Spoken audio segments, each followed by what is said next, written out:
With that time management one and Mm-hmm. like outsourcing stuff, you've done that list of everything that you do, which we're not going to go over today. Mm-hmm.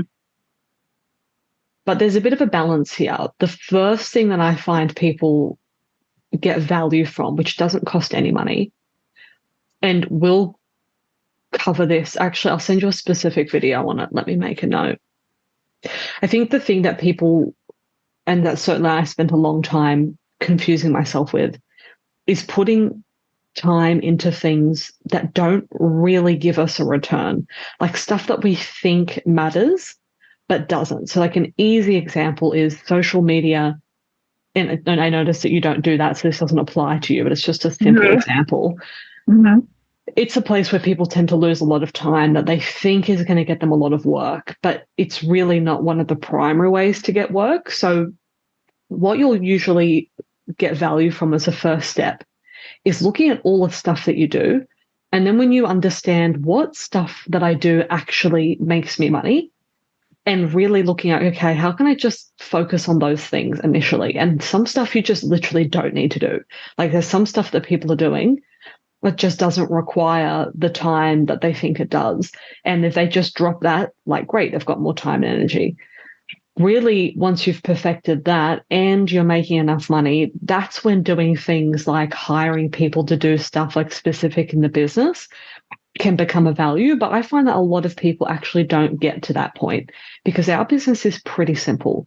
It's basically have a great profile that attracts high quality clients, respond to those inquiries. And I know that you work full time, so sometimes that's difficult, but we're going to put some free strategies in place for you to help you do that. Mm-hmm. And then take bookings and do a great job in the room and have a follow-up process. You don't really need anybody else to do any of that.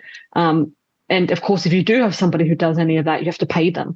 Um, and you tend to lose a lot of control over the process. Like there are a few people that really need, for example, a booking agent managing their phone.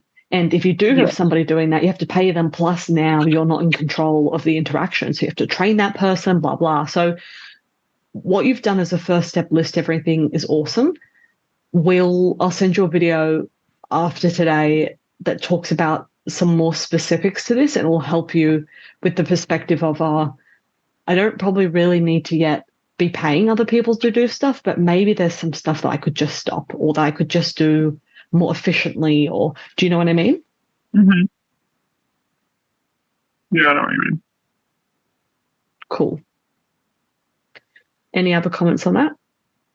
Um, so I think what else did I write? Oh, I don't know if it's outsourcing, but I guess it's a bit off topic with that. But I was noticing that, well, like actually about that.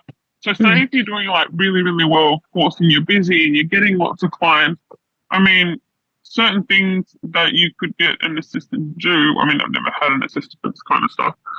But when you're like making, I guess enough, let's say bank, and you're busy, the things, there are some things that people can really help with. I don't know, take care of like little bits and pieces of administration, maybe like cleaning up your diaries. I know, I guess I'm a little bit organized, but let's say tidying up who your regular clients are, making any notes on that. Like, I guess just silly little admin things that one could note that someone might need help with. But I agree with you in the sense that you don't really need one. I mean, like I manage everything myself with SB, but if I see some girls that have like multiple platforms, I'm sure they can be a little bit overwhelming on managing all those accounts.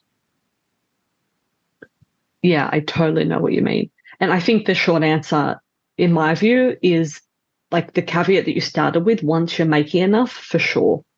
Mm-hmm. Or if you're particularly time poor, or if there's some other aspect of the business that you can really get value from. So, like, for example, people who work with agencies or who have like a booking agent who manages everything and provides the in-call. I mean, usually people pay like 40 to 50% of their earnings, but for some people, that is the best way to go. It means that they don't literally do anything but show up for the booking. They don't manage the profile, they don't communicate with the clients, they don't have to take care of or pay for the in-call location. It's just there. So yeah, there's so many variations of this. I just always caution jumping ahead to spending money on stuff before we get the basics down pat. And in your case, I think, and this is the case for most people that I work with, the focus is really the marketing and branding, getting more clients in the door. Like, you look great. You've got enough repeat clientele from the information that you've given me, in that it's not like there's a clear issue that you can't get clients back. Like, sometimes I talk to people and they never get any repeats. And it's like, okay, well, we've got a problem here. Like, something happening in the room that is causing that to happen. So we need to work on that. And that could be the case that they're actually getting new bookings, but they just never keep any. So they're constantly working to get new clients. There's always kind of like a step-by-step process here. Yeah. Does that make sense? Mm-hmm. If you want to learn more escorting tips, just click the link below this video.